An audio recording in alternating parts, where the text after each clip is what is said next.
Petrol වාහනවල සුවිශේෂීම gadget එක. ඉන්ධන එයාපුල් mix එක හදලා එන්ජින් එකට සපයන්නේ මෙයා තමයි. ඉතින් එයාපූලර් පැත්ත ඉන් පැත්ත මේ පැත්ත අවුට් පැත්ත මේ පැත්ත. ඉන්ධන එයාපුල් මික්ස් එක හදලා අවුට් කරන්නේ මේ පැත්තෙන්.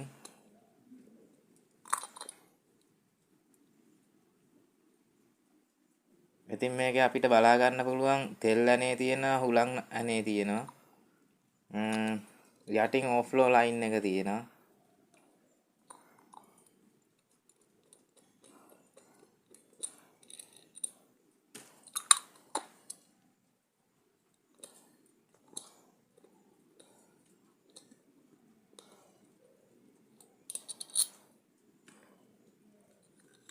අපිට බලා ගන්න පුළුවන් ඕෆ්ලෝ ලයින් එක. කාබ්ලේටරේ රිපෙයාර් කිට් එක තියෙනවා.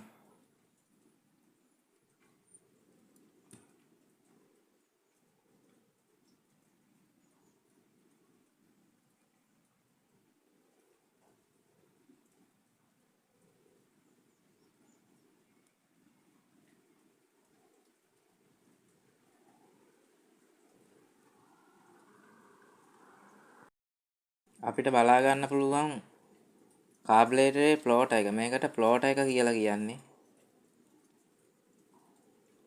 මේක හරියට මිනිසාගේ හදවත වගේ. මේකෙන් වෙන්නේ මේ ඇතුලේ තියෙන පොඩි වෑල් එකක්. අපි ඒකට කියනවා නීල් එක කියලා. මෙන්න මේ පොඩි වෑල් එක තියෙනවා. පොඩි නීල් එක තියෙනවා. මේකට නීල් එක කියලා කියන්නේ මේක වෑල් එකක් ආකාරයට තමයි ක්‍රියා කරන්නේ. මේ නීල් එකේ මේ රබර් වගේ කොටසක් තියෙනවා. ඒක සිදුරු වුණාම තමයි නීල් එක අලුතෙන් දාන්න අවශ්‍ය වෙන්නේ. ඉතින් ප්ලෝට් එකෙන් ඇත්තටම වෙන්නේ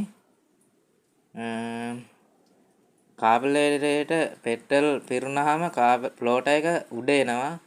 එතකොට මේ නීල් එක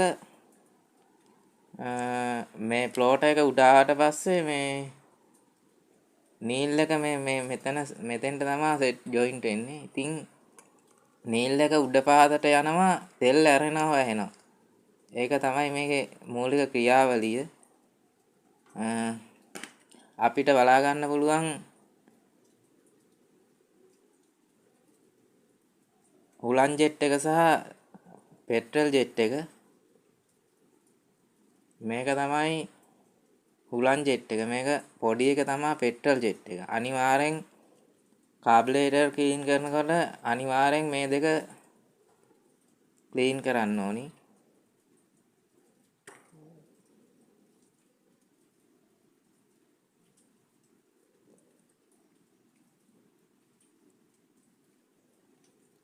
ඒත් එක්කම කියන්න ඕනි දැන් අලුතෙන් එන මොඩල් වල නම් කාබ්ලේට එනවා CDI එකෙන් කෙලින්ම සෙන්සර් ලයින් එක. ඒ සෙන්සර් ලයින් එකෙන් තමයි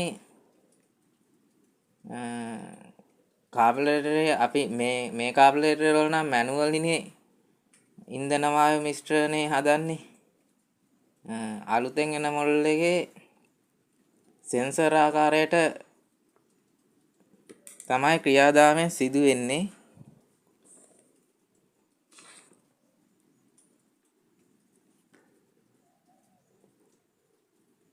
ඉතින් අපිට මේකේ තෙල් අඩු වැඩි කරන්න පුළුවන්. ඇතුළෙනුත් තෙල් අඩු වැඩි කරන්න පුළුවන්.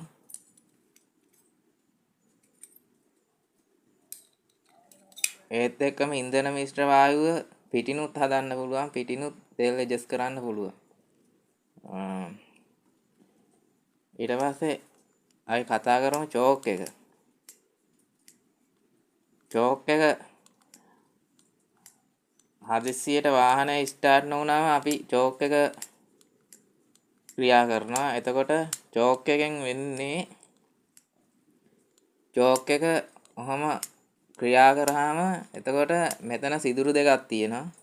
ඒ සිදුරු දෙකෙන් තමයි චෝක් එක ක්‍රියා කරාම සිදුරු දෙකෙන් තමයි එයා ෆුල් එක ඇතුළට කාබ්ලේටරේ ඇතුළට ඇදගන්නේ. එතකොට ඒ මෙතනින් ඇදගන්න එයා ෆුල් මික්ස් එක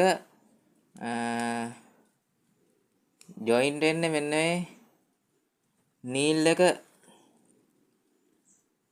ගාවට තමයි ඒ සිදුරු දෙක තියෙන්නේ.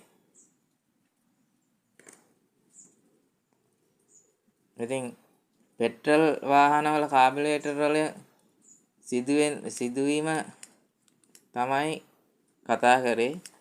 ඒත් එක්කම ඩීසල් වාහන ගත්තොත් ඩීසල් වාහන වල ක්‍රියාවලිය පෙට්‍රල් වාහන වලට වඩා බොහෝ වෙනස්. මේක CT100 කාබුරේටරයක්. එතකොට අපිට පෙට්‍රල් එන්ජින් එකකට වඩා ඩීසල් එන්ජින් එක ක්‍රියාවලිය පෙට්‍රල් එන්ජින් එකකට සාපේක්ෂව ගොඩක් වෙනස්. ඉතින් ඩීසල් එන්ජින් එකකට ඩීසල් සපයන්නේ ඉන්ජෙක්ටර් හරහා තමයි ඩීසල් ප්‍රෙෂර් වෙලා එන්ජින් එකට සපයා ගන්නේ.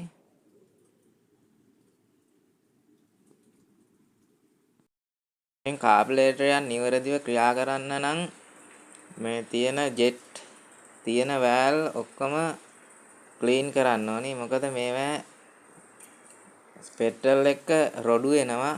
රොඩු ඇහිල්ලා මේ ලයින් අවහිර වුණාම පෙට්‍රල් ක්‍රියා කරන්නේ නැහැ. පෙට්‍රල් වාතය ක්‍රියා කරන්නේ නැහැ. එතකොට කාබුරේටරේ බ්ලොක් වෙනවා.